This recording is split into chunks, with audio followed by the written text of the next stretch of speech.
determinar en qué longitud ya va a llegar establecido su perfil de velocidad, si no de variar, y va a ser constante. Por supuesto que este tipo de variaciones son válidas, o estas ecuaciones, en tuberías de sección circular. Por otro lado, ¿para qué nos sirve? Cuando nos instalamos, vamos a ver en laboratorio desde el próximo jueves, si se presentan en una tubería válvulas, codos, etcétera, bombas, un montón de accesorios, eso va a alterar el flujo. Por lo tanto, para poder instalar, por ejemplo, piezómetro y tener una lectura adecuada de la presión, tenemos que alejarnos de la variación del caudal por efecto de estos accesorios. Y eso podemos calcular a través de con qué longitud hay que respetar, ¿verdad? Para poner los piezómetros. Bueno, entonces ya saben qué es longitud de entrada. Vamos a ver un ejemplo. Tenemos aquí una tubería que conduce agua, tiene un diámetro de 10 milímetros y 2 metros de longitud, esa tubería. Nos piden calcular cuál va a ser la longitud de entrada en metros y qué régimen de flujo se va a producir. Bueno, entonces vamos a ver eso. Vamos a tomar en cuenta además dos fluidos. Por un lado vamos a hablar de para el aire. Hagamos de cuenta que es un flujo de fluido compresible a 40 grados centígrados con una velocidad de 12 metros por segundo. ¿Y qué pasa si el flujo se convierte en agua a 15 grados centígrados con un caudal máximo de 10 gramos sobre segundo? Bueno, vamos a hacer ese cálculo. Primeramente vamos a tomar en cuenta, y para todos los problemas, recuerden que inicialmente hay que determinar las propiedades físicas ordenadas. Acá para el aire, por ejemplo, a 40 grados centígrados tenemos esta viscosidad cinemática, con la cual podemos calcular el Reynolds, y tenemos este valor de 7142 flujo turbulento. Como es turbulento, entonces vean, la longitud de entrada va a ser 50 por el diámetro. O sea, va a haber medio metro digamos, de distancia de tubería que hay que tomar en cuenta, el lugar donde va a haber bastante variación o bastante efecto en cuanto al perfil de velocidad. Estamos suponiendo acá, por supuesto, que esto va a tener un máximo de 0,3, ¿verdad? Para el agua, si tenemos a 15 grados, este es el valor de su viscosidad.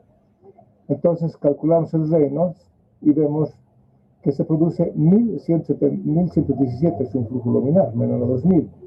Por lo tanto, la ecuación que utilizamos es la otra, y tenemos entonces también un poquito más de medio metro de longitud de entrada. Bueno, respecto al esfuerzo cortante, saben que el esfuerzo cortante fundamentalmente responde a la variación de viscosidad de un flujo.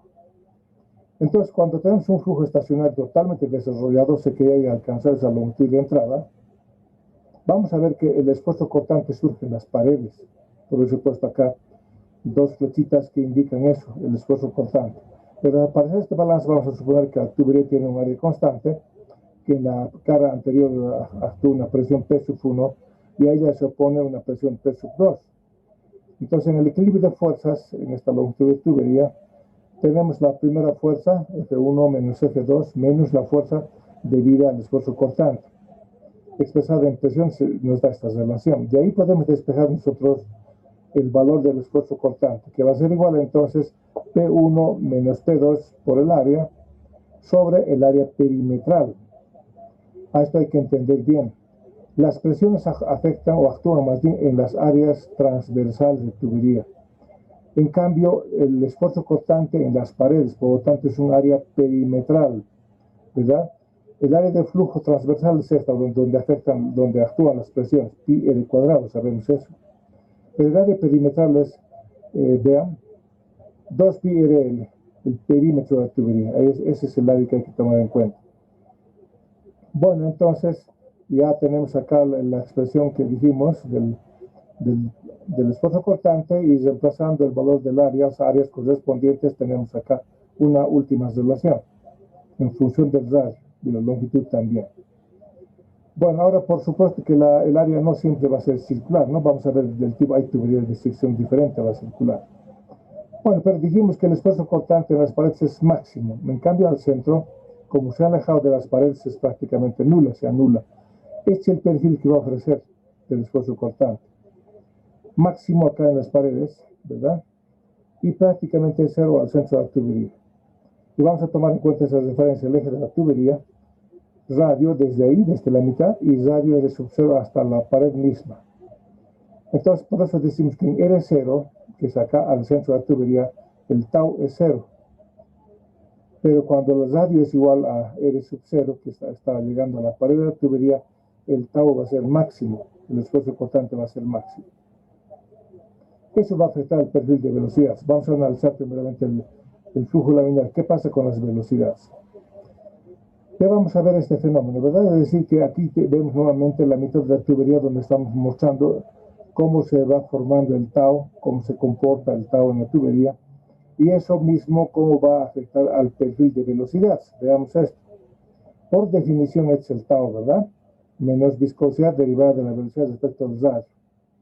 Entonces, si vamos a comparar con lo que hemos visto, hemos deducido en la anterior sección lo que es el tau, es el valor, igualamos a esta definición y hacemos todos los cálculos matemáticos, las integrales, etc. Vamos a tener una primera relación de la velocidad de una partícula que va a ser igual a la velocidad máxima menos toda esta relación de presiones con respecto a viscosidad y longitud que viene de la ecuación. Entonces, cuando R va a ser R sub 0, hemos dicho que prácticamente no va a haber velocidad, o sea, en el contacto con la pared el fluido se frena, por lo tanto la partícula no tiene velocidad.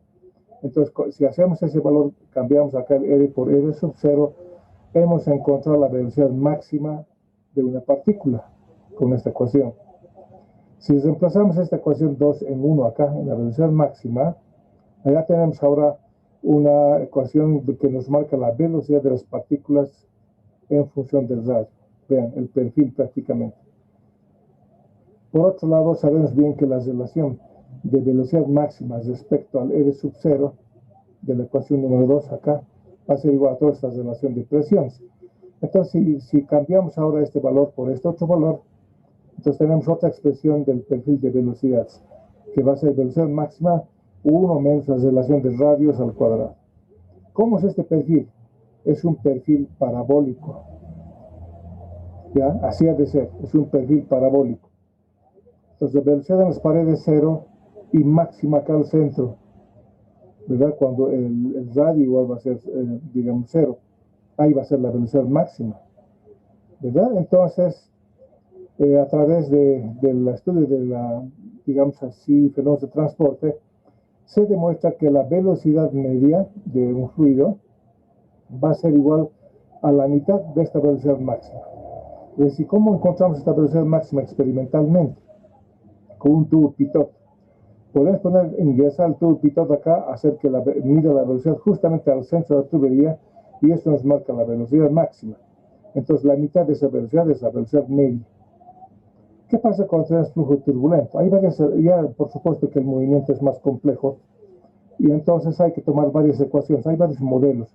La ley de potencia de, por ejemplo, de Schlichting, tenemos nosotros esta ecuación, ¿verdad? Donde aparece el exponente m, que va a tener distintos valores de acuerdo al reino que se está trabajando. Y hay otra ecuación, por ejemplo, la ecuación de Prandtl, que es otra ecuación como esta, un poco más compleja, ¿verdad? Donde esta velocidad de asterisco va a ser raíz del tau sobre la densidad, es reemplazado acá. De todas maneras, estas ecuaciones, nos damos cuenta, nos va a mostrar un perfil logarítmico, más o menos como esta, tiene un perfil Chapman, ¿verdad? De todas maneras, hay una distribución al centro de la velocidad máxima de la partícula. Y para el caso de flujo turbulento, la velocidad media es igual a 4/5 de la velocidad máxima. Nuevamente tendríamos que tener esta velocidad máxima experimentalmente o analíticamente. Si multiplicamos por 4/5, entonces tenemos la velocidad media. Bien, llegamos entonces ahora a una definición muy importante, el factor de fricción. El factor de fricción no tiene unidades, es un parámetro adimensional. Y es, quién sabe, el factor más importante, el parámetro más importante en la mecánica de fluidos. Bueno, entonces, de acuerdo a distintos autores, Darcy Weisbach, por ejemplo, define que el factor de fricción es la relación del esfuerzo cortante máximo, es decir, en las paredes, respecto a la presión dinámica, cuya parte matemática nos da esta relación. ¿De acuerdo? Acá están las ecuaciones matemáticas que nos ofrecen el cálculo del factor de fricción para Darcy. Y según Fanny, lo que hace es tomar en cuenta, si bien el tau máximo en el numerador, pero la relación inferior ya es diferente, no va a ser como que tenemos acá otra forma de expresión, ¿verdad?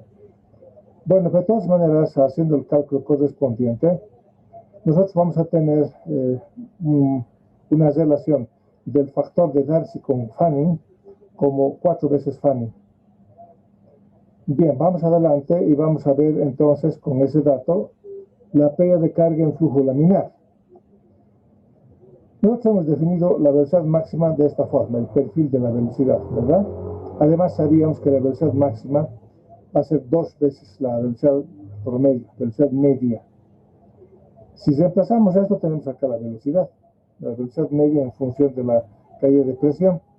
Ahora hacemos, digamos, cálculos matemáticos, ordenamos, vamos a despejar y dividir después por específico, vamos a tener esta relación. Ya P1 menos P2 o P específico. Ustedes saben que esta relación nos da altura. ¿Se acuerdan de la ecuación fundamental de la hidrostática? Delta P sobre P específico es HL. Y esa HL para nosotros va a ser la pega de carga en el flujo del fluido. Va a ser igual a toda esta relación. Si expresamos el radio en función del diámetro, tenemos la famosa ecuación de Poiseuille, ¿ya? 32 viscosidad, longitud de tubería por la velocidad sobre P específico diámetro al cuadrado. Esa es la ecuación de Poiseuille, que nos permitiría calcular la pega de carga en flujo laminar. Pero si no tomamos en cuenta la ecuación de Darcy, vamos a deducir la ecuación de Darcy ahora. Entonces, de acá, esta es la definición del tau máximo en función del factor de fricción. Y el tau máximo que hemos obtenido también anteriormente del análisis del perfil de velocidad y el tau. Entonces vamos a comparar ambas ecuaciones y tenemos esta ecuación, ¿ya? Donde P1 menos P2, o ya saben ustedes, es HL de carga, y aparece este término famosísimo, F por L sobre D, velocidad cuadrada sobre 2G. Esta es la ecuación, una de las ecuaciones más importantes de la mecánica de fluidos que ustedes tienen que saber de memoria, la ecuación de Darcy-Weisbach, ¿ya? Importantísimo, porque nos va a hacer, digamos así, sufrir a veces en el cálculo correspondiente de este factor de fricción. Ahora, lo que sí sabemos es que esta ecuación puede aplicarse tanto a flujo laminar como también a flujo turbulento. Bueno, vamos a ver entonces para el caso del flujo laminar. Hemos deducido la ecuación de Poiseuille exclusivamente para el flujo laminar, que es esta. Si igualamos nosotros a la ecuación de Darcy que acabamos de deducir también, vamos a hacer el manejo matemático y vamos a encontrar que va a ser igual a 64 sobre Reynolds. ¿De acuerdo? Entonces, de acuerdo al factor de fricción de Darcy en el caso de flujo laminar, nada más se puede calcular por la relación de 64 sobre Reynolds. Es bien sencillo. Ya, lo primero que habíamos que hacer entonces en cualquier cálculo de un problema de mecánica de fluidos es saber el Reynolds. Si es un Reynolds laminar, es decir, menor a 2000, directo esta es la relación. No tenemos que complicarnos. Ahora ya hemos visto que el factor de Fanning que se aplica en el sistema inglés es esta relación. Y entonces el factor de Fanning, de fricción de Fanning va a ser 16 sobre Reynolds. ¿Ya? Este tipo de factor de fricción está en los libros que de origen inglés. Nosotros tomamos casi siempre Darcy nada más porque en el sistema americano es Darcy el que tiene más o menos la forma de expresión de las ecuaciones. Pero si queremos calcular la pega de carga, aquí está Darcy, ¿verdad? FL sobre D, velocidad cuadrada sobre 2G, pero F había sido 64 sobre Reynolds. De esta forma calcularíamos entonces la pega de carga en el caso de flujo que hemos visto laminar. Bien, ¿qué pasa pero en cambio el pega de carga en flujo turbulento? Acá se complica más la cosa todavía, porque ya saben que el movimiento del fluido dentro de la tubería es bastante complejo. Entonces va a haber efectos viscosos, va a haber esfuerzo cortante, todo aquello. Y para poder aplicar la ecuación de Darcy, el factor de fricción ya va a ser función tanto del número de Reynolds como de la rugosidad relativa. Este término E es la rugosidad, esta letra corresponde a la rugosidad, a las asperezas que va a tener la tubería. Ya por eso llamamos rugosidad. Si la relacionamos y la comparamos al diámetro entre la tubería, tenemos rugosidad relativa. Uno de los investigadores más importantes fue Nikuratse, un japonés. Él es prácticamente quien determinó la influencia de la rugosidad en el flujo de fluidos, la rugosidad de las paredes. ¿De acuerdo? Entonces, ¿cómo hizo? Realizó varios experimentos utilizando arena. Entonces, tamizando los granos de arena, además logrando disminuir sus tamaños con algún molino, lograba pegar, ¿verdad?, estos granos con un pegamento especial en el interior de la tubería. ¿De acuerdo? Y de ahí creaba una rugosidad artificial. Entonces, a través de eso ha logrado estudiar varios fenómenos de la pérdida de carga en función de la rugosidad de una tubería. Entonces, el producto de aquello, Lewis Moody, había recogido las experiencias de Nikudatse. Entonces presentó los resultados en una gráfica famosísima, el diagrama de Moody, que les muestro acá. Este es el diagrama de Moody, que todavía se lo utiliza bastante a nivel mundial. Acá tenemos en el eje Y el factor de fricción, F. En el eje X está el número de Reynolds logarítmico. ¿De acuerdo? Y estas líneas que aparecen acá internamente nos están marcando la rugosidad relativa, distintos valores de rugosidad relativa. Además, vamos a mirar acá. Acá está 2000, ¿verdad? 2000 de Reynolds, entonces a la izquierda es régimen laminar o flujo laminar. Y tenemos el valor de 2000, hasta 4000 más bien. Este es 4000, aquí está 4000. Es justamente este puntito, ¿no? Entonces, todo este sector que está pintado de oscuro es una zona crítica, es una zona impredecible del movimiento del fluido, porque vean, de pronto de un flujo laminar que va cayendo acá, salta todo este sector. Y arriba de 4000 ya es flujo turbulento. Entonces, en la región turbulenta hay dos regiones, vean, está marcado por una línea acá, una línea discontinua. En este sector se van a fijar, las líneas ya son paralelas, rectas, la rugosidad relativa ya recta no varía. En cambio, en esta zona, desde tuberías lisas, esta gráfica está en inglés, smooth pipes, que es decir, tubería lisa, este límite es para tuberías lisas, y respecto a la línea punteada, hay esta zona de transición, se llama así zona de transición. Entonces, el factor de fricción, vean, en esta zona de transición, depende por un lado de la rugosidad relativa, pero también del Reynolds. Vean, las líneas son curvas. En cambio, más allá, ya después de haber, digamos, entrado en esta zona a la derecha respecto a la línea punteada, se encuentra la zona de turbulencia totalmente desarrollada.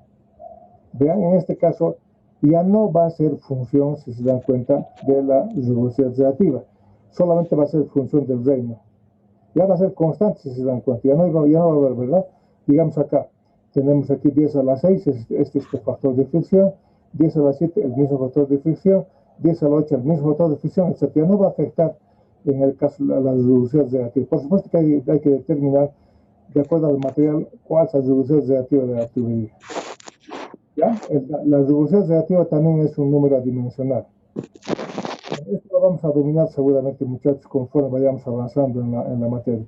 De todas maneras, se los presento, tiene aquí una fotocopia. Hay un libro, a ver cuál libro, si no me equivoco, el Shawn de mecánica de fricción, un libro que no lo utilizamos, presenta un diagrama de Moody un poco más claro. Pero ustedes pueden utilizar el que así deseen, porque es fácil darnos cuenta de aquello. Bien, entonces, por supuesto que hemos dicho zona laminar, zona de transición y zona turbulenta, turbulencia completa. Entonces, para cada una de estas zonas, para la laminar, para esta zona de transición y para esta zona de turbulencia completa, existen ecuaciones. Hemos visto esta, la zona laminar, el factor de fricción es 64 sobre Reynolds. La zona de transición, esta es la ecuación, la de Colebrook. El problema de Colebrook, vean que el factor de fricción es digamos, el factor de fricción está en forma implícita en el segundo miembro. Es una mecánica y la resolución de esto tendría que ser por iteraciones. Sin embargo, allá hay modelos matemáticos que sirven para hacer esta determinación del factor de fricción de Colebrook. Pero yo no recomiendo Colebrook por esta dificultad, si bien es una de las más exactas, pero nos va a ofrecer un valor, ya vean, una ecuación más sencilla, que es la ecuación de Sweeney-Jane. Ya está despejada el factor de fricción, es mucho más sencilla su aplicación, y el valor que ofrece está cerquita a la ecuación, al que ofrece la ecuación de Colebrook. Entonces, ¿para qué complicarse con Colebrook? mejor con la ecuación de Sway-Millén. Inclusive la ecuación de Hallan todavía es más sencilla, quién sabe, que la ecuación de Sway-Millén. Pero yo aconsejo, repito, ecuación de Sway-Millén nada más. Entonces vamos a aprender de memoria. 0,25 sobre logaritmo de desigualdades relativas sobre 3,7 más 5,74 sobre Reynolds a 0,9. Todo esto log y además al cuadrado. Y eso nos va a dar el factor de fricción. Bien, entonces hay una zona, la de turbulencia completa que hemos visto, ahí se aplica esta ecuación, la de von Karman, solo va a ser función de las velocidades relativas, ya no del Reynolds. Creo que dije al revés hace rato, ¿verdad? Pero veamos esta parte. El factor de fricción solo va a depender de las velocidades relativas. Para esta velocidad de 0,05 tienes este valor, para 0,04 este otro valor, etcétera, ¿verdad? Pero no le afecta ya al Reynolds, había dicho eso. El mismo Reynolds, no va a pasar, el factor de fricción va a ser el mismo más bien. En esa zona entonces se aplica la ecuación de Blausius, perdón, la de von Karman, acá está, solo función de velocidades relativas. Para tuberías lisas, que es la frontera precisamente, este punto acá, esta línea, la primera línea abajo, se aplica la ecuación de Blausius, que va a ser igual a esta ecuación, que además tiene variaciones. Para Reynolds de 3000 hasta 10 a la quinta tiene esta expresión, ¿listo? Y para Reynolds entre 4000 a 10 a la 8 tiene otra relación. Bueno, ese factor de fricción que calculamos con el diagrama es para tuberías nuevas, que ni siquiera están usadas. Pero conforme las tuberías se usan, ustedes saben, reciben depósitos de sales. El agua siempre tiene sales, ¿verdad? Sales de calcio y magnesio. Y eso se van depositando en las paredes y eso incrementa el factor de fricción. Es más o menos variaría como esta gráfica. Esta es la que ofrece la bibliografía, pero conforme avanzamos en el tiempo de uso, esto va a incrementarse. Entonces, no, cuando hacemos laboratorio se van a dar cuenta, en la gráfica probablemente nosotros encontremos un factor de fricción de 0,018 aquí más o menos, ¿verdad? Sin embargo, cuando hagamos laboratorio va a estar arriba de 0,025, digamos 0,03. ¿Cómo se explica eso? ¿Está mal? No está mal, ¿no? Muchos jóvenes no entienden eso y dicen, se produce un error del 80%. No, señor. Lo que pasa es que acá nos ofrecen valores teóricos de tuberías nuevitas. En cambio, nuestro sistema hidráulico de la carrera ya tiene, pues, más o menos 5 años de antigüedad, ya tiene depósitos, ¿verdad? Por eso el factor de fricción es el real más bien. Bueno, además ustedes van a poder ver en qué región están trabajando de acuerdo a los datos del laboratorio, en función del Reynolds, ¿verdad? Así podemos saber dónde está trabajando, acá arriba, más al centro, más abajo, etc. Bien, entonces acá les doy algunos datos de la rugosidad de vidrio, plástico. Acá se ha borrado el cero, ¿no? No tiene, no es que se ha borrado. Cobre, bronce tiene este valor, acá está en milímetros, mejor veamos en milímetros. El hierro forjado y el acero 0,046 milímetros, hierro fundido 0,12, hierro galvanizado 0,15, hierro fundido 0,25 y concreto 0,3 a 3. Y esto es en pies. Pero van a verificar esto, por favor, con una tablita que sacan fotocopias del libro. Está en todos los libros, en el Francine incluido. Acá, para finalizar esta parte teórica, voy a mostrarles un análisis global de la pérdida de carga. Es la cuestión de Darcy. Si cambiamos la velocidad en función del caudal, entonces esta sería la ecuación de Darcy en función del caudal. Y aquí podemos ver la dependencia de la pérdida de carga respecto a la longitud, al caudal y al diámetro. Vean, con respecto a la longitud, L directamente proporciona la pérdida de carga. Entonces, así es la curva. A mayor longitud, mayor pérdida de carga, una relación lineal. Con respecto al caudal, vean, va a ser una variación exponencial. HL proporciona la Q al cuadrado, ¿verdad? Entonces ha de variar. Si bien va a mayor caudal, mayor pérdida de carga, pero tiene una variación exponencial. Y al revés, en cambio, con el diámetro va a haber una relación inversa. Y va a ser de este tipo más o menos. Podríamos decir que a mayor diámetro, vean, menor pérdida de carga. En cambio, a menor diámetro, gran pérdida de carga. Acá esta gráfica es muy importante. Digamos, en este sector está de media pulgada, vean, pérdida de carga grande. Y 2 pulgadas, acá por ejemplo, la pérdida de carga va a ser pequeña. Entonces las tuberías flacas producen gran pérdida de carga, las tuberías gordas, poquita pérdida de carga. A gran longitud, gran pérdida de carga. A gran caudal, también gran pérdida de carga. Bien, entonces ahora vamos a ver nuestra clase, las preguntas correspondientes, porque después ya vamos a hacer todo tipo de problemas, muchachos. Así que les escucho. ¿Quién quiere preguntar? ¿Qué cosa quieren de explicación? Algo que no han podido entender. Estoy a disposición de ustedes.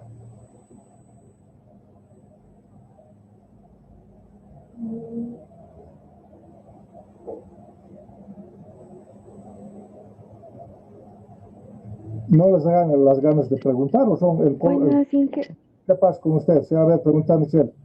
¿me podría volver a explicar respecto a la rugosidad, la pérdida de carga, por favor? Ya, a ver. Mira este dibujo. Te das cuenta, ¿no? Que por dentro tiene rugosidad como lijas por la parte interna.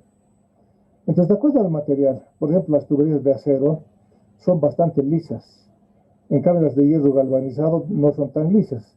Si fuera tubería de vidrio, es lisa. Metes tu dedo acá adentro y vas a ver que es liso, no tiene rugosidad. Entonces, eso se refiere a la rugosidad de la tubería, propio del material. Entonces, si nosotros metemos aquí un fluido, hacemos circular por una tubería de gran rugosidad, acuérdate, va a haber pues un fenómeno de rozamiento muy grande y le va a frenar, va a disminuir el flujo de fluido, va a haber más pega de carga, ¿verdad? Porque hay gran rugosidad, le va a afectar al fluido. En cambio, si la tubería es de vidrio, por ejemplo, como que el agua estuviera resbalando fácilmente y no va a tener mucha pega de carga, ¿verdad? Va a avanzar más el agua por la tubería lisa que por una tubería rugosa. Eso le afecta entonces a la pega de carga. A mayor rugosidad, mayor pega de carga. ¿De acuerdo? ¿Entiendes, no, Michelle? Sí, entiendo, Inge, pero entonces, ¿cómo sabríamos cuándo cambiar las tuberías? Porque va a haber un momento donde va a ser muy rugoso o ya va a estar muy Sí, sí. desgastado. A ver, eso todo ya viene producto de la experiencia, ¿verdad? De la parte experimental. Nosotros cuando tenemos una bomba con una potencia suficiente, no importa que sea rugosa o no rugosa, el fluido va a circular. Pero cierto, mientras más rugoso, estamos viendo que hay mayor pega de carga. Por lo tanto, hay un límite seguramente en que la rugosidad puede ser muy grande, que ya el flujo más o menos va a ser afectado. Entonces, en ese caso ya no conviene trabajar con aquello. Hay que cambiar de tubería. Pero eso pasa pues en mucho tiempo. Más que en nuestro medio, particularmente en Bolivia, solo cambian tuberías cuando prácticamente se perforan, ¿no? Una macana, no toman en cuenta aquello. Entonces, de todas maneras, también se tiene que hablar de lo que es el mantenimiento. Se puede limpiar estos depósitos de la tubería, las de las sales, ¿verdad? Entonces se introducen, digamos, especie de escobillas de acero en el interior de la tubería para raspar esas impurezas. También hay, sin embargo, formas químicas de limpieza de esa rugosidad, de esas sales, especialmente en el caso de los calderos de vapor. Nos interesa que las tuberías estén limpias porque esos depósitos de sales ofrecen mucha resistencia al flujo de calor. Entonces eso se puede lavar con agua a presión, chorros de agua presurizada o con lavado químico. El lavado químico no es muy aconsejable porque no podemos exactamente determinar la concentración de los ácidos que no atacan a la tubería, porque quisiéramos que solo ataque a las impurezas, ¿verdad? Pero a veces puede causar un daño a la tubería. Así que hay, por si acaso, de la línea Busan, por ejemplo, ciertos líquidos que se agregan a los tanques de agua para que utilicen en calderos. Calderos es un tema muy especial que lo vas a estudiar en OP2. Lamentablemente creo que ni siquiera lo ven. Es muy importante, por si acaso, trabajar con agua tratada por ese fenómeno de depósito de sales en las tuberías. ¿De acuerdo? Está bien, Inge. Ya, ¿quién más quiere preguntar? O vos también, no sé qué cosa quieres. Porque a partir de la siguiente clase son puros problemas. ¿Ya? Si has entendido todo esto, el uso de esta gráfica, inclusive te puedes dar el lujo de averiguar qué tipo de material es, ¿verdad? Días, ingeniero. Una A ver, pregunta, dime. una pregunta. ¿El análisis de las ecuaciones solo se dan para tuberías circulares o también podríamos aplicar para otras tuberías? Qué buena tu pregunta. Para cualquier tipo de sección de tubería. Si Ah, tú ya. hablas de sección diferente a la circular, digamos sección cuadrada, sección rectangular, triangular, etcétera, ya no hablamos de diámetro, sino hablamos de diámetro equivalente. Eso vamos a aprender en la siguiente clase, cómo calculamos diámetro equivalente, que va a ser igual a 4 veces radio hidráulico. Con eso vamos a poder aplicar las ecuaciones para cualquier sección de tubería. ¿De acuerdo? Está bien, ingeniero. Ya. ¿Hay alguien más que quiere preguntar? Inge, buenos días. Sí.